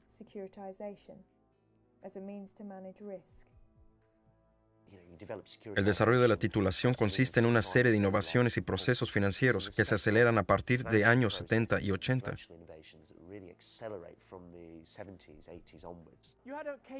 Para estabilizar todo el sistema había un sistema caótico que necesitaba ser controlado y que fue novedoso. Se necesitan derivados, opciones, futuros, nuevos mercados. ¿Alguien conoce el término de cobertura financiera? Desviar los riesgos controlados, asegurarse contra él. Hasta los años 60, la Comisión de Valores y Bolsa era muy clara con que los derivados que no se basaran en productos reales como agrícolas eran esencialmente un tipo de apuesta y por lo tanto no se podía comerciar con ellos. Eso cambió en los 60. Ahora todos podemos comerciar con futuros sobre divisas que no se basan en productos reales. Como agrícolas, eran esencialmente un tipo de apuesta y por lo tanto no se puede comerciar con ellos. Eso cambió en los 60. Ahora todos podemos comerciar con futuros sobre divisas que no se basan en productos reales con los que se comercia en el futuro, sino en las fluctuaciones de los precios actuales. Cuando el sistema establecido de tipo de cambio se rompe, hace que esto se acelere. Por tanto, mientras que el gobierno establece sus medidas de regulación, el mercado comienza a imponer sus propios productos. Existe la teoría de que el mercado se regula mejor a sí mismo, que si interviene el gobierno, la teoría de los mercados eficientes podría ser muy estable y reflejar cambios en la economía. No va a ser impulsado por el pánico, ni por las burbujas especulativas. Nada de esto va a ocurrir realmente. Esto no va a ocurrir si se producen movimientos oscilantes. Es porque algo está ocurriendo y los agentes de la bolsa e inversores responden ante ellos. Esa es la teoría de los mercados eficientes. En 2008, la práctica de esta teoría llegó a su fin con la aparición de una gran crisis. En la creencia tan extendida de que se autorregularía y se estabilizaría, no pudo continuar. La práctica sigue de todos modos, pero ya no se puede realmente argumentar de la misma manera que se hacía antes, que es bueno, necesario o está bien para el mundo. En la última década hemos tenido algo llamado permuta de incumplimiento crediticio, que consiste en una forma de asegurarse contra una empresa en la que se ha invertido y que va a la quiebra. En 2002 valían $1 billón. En 2007 valían $60 billones. Estos son 5 años. Todos estaban sentados diciendo, oh no, estas CDO que hemos creado no proveen el tipo de estabilidad que pensábamos. Las matemáticas internas resultaron ser un sinsentido completo. Hay mucho más riesgo involucrado en tratar el riesgo y la deuda del que creíamos, y ahora no vale nada.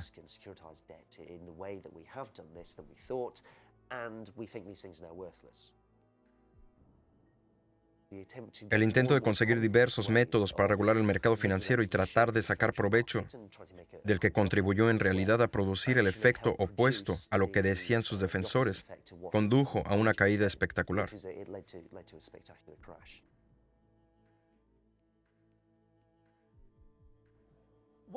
El resultado de esta situación fue sobre todo el crecimiento de un sector importante, el sector financiero.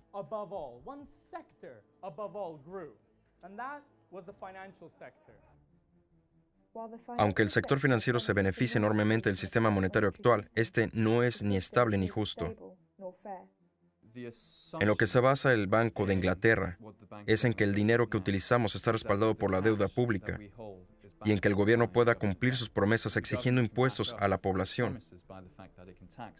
Lo que dicen es que al dinero lo respalda la deuda pública, mientras que es esta la que respalda la capacidad del gobierno de obtener dinero del público.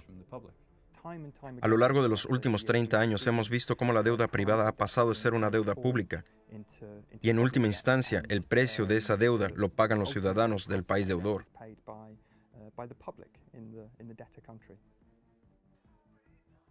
Por eso los recortes son necesarios. El sistema está diseñado para hacer ricas a ciertas personas a expensas de la población y de los contribuyentes.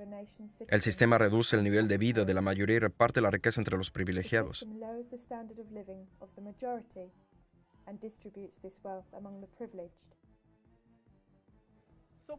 Nos han dejado desde los años 70 con un sistema financiero que no tiene un tipo de cambio fijo, que de pronto ha abierto sus fronteras financieras y que permite que los bancos centrales controlen el dinero sin supervisión, porque no hay oro donde solía haber.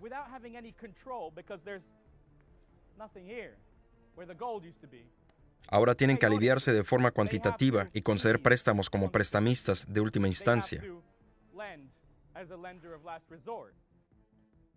A lo largo de la historia, los sistemas monetarios se crearon con el objetivo de conceder ventajas al poder principal para que se pudiera defender y desarrollar.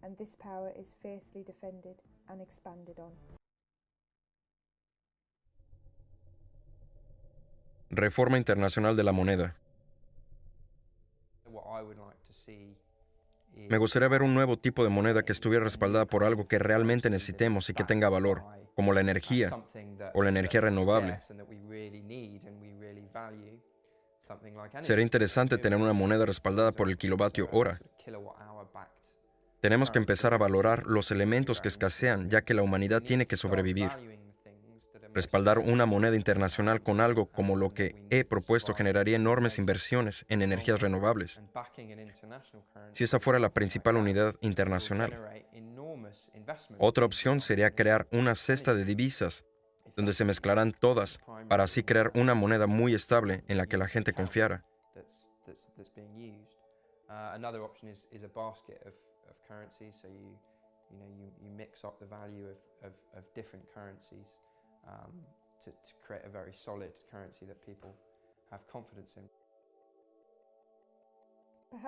Otra opción mejor sería una cesta de productos con la que se pudiera respaldar a las monedas internacionales. Si fuera posible agrupar todas las economías nacionales crecientes y decir, vamos a reunirnos y redactar un acuerdo, como el de Bretton Woods, que permita vincular algunas monedas con diferentes cestas de bienes que sean más adecuadas a sus economías nacionales. Si entonces se pudiera realizar, veríamos cómo se crearía una especie de orden que actualmente no existe en la macroeconomía internacional.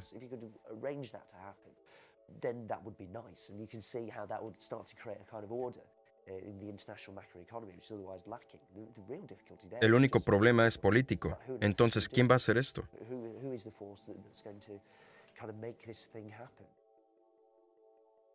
Es posible crear un sistema monetario que sea tan justo como estable.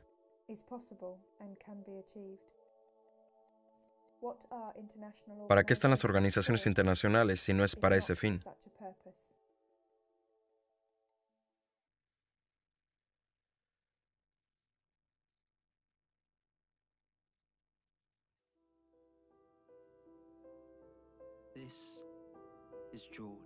Este es Jorge.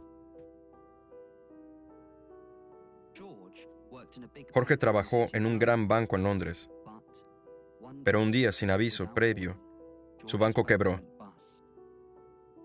Por suerte, el gobierno rescató al banco y Jorge mantuvo su trabajo, pero el ambicioso gobierno quería algo a cambio por su ayuda. Exigieron mayores impuestos en el salario y la bonificación de Jorge.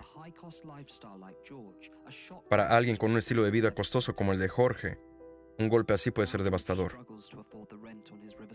Ahora Jorge pasa apuros para pagar la renta de su apartamento a orillas del río en el centro de Londres. Los neumáticos de su Aston Martin se están desgastando y apenas son legales para las carreteras. Si la situación de George no mejora, o si alguien como tú no le ayuda a Jorge, tendrá que comprar su traje en Topshop o Next. Aunque Jorge tuviera algo que celebrar, ya no puede costear la champaña para festejar. Jorge no está solo. Muchos otros sufren como él. Nadie sabe cuánto tiempo pasará hasta que los buenos tiempos vuelvan.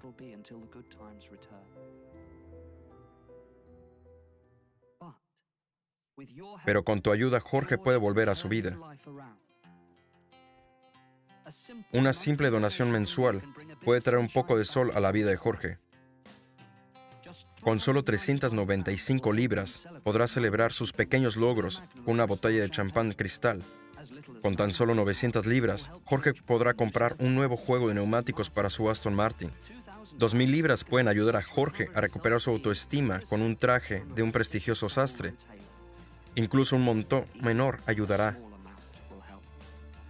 Tan solo 200 libras comprarán una cena para Jorge y su novia.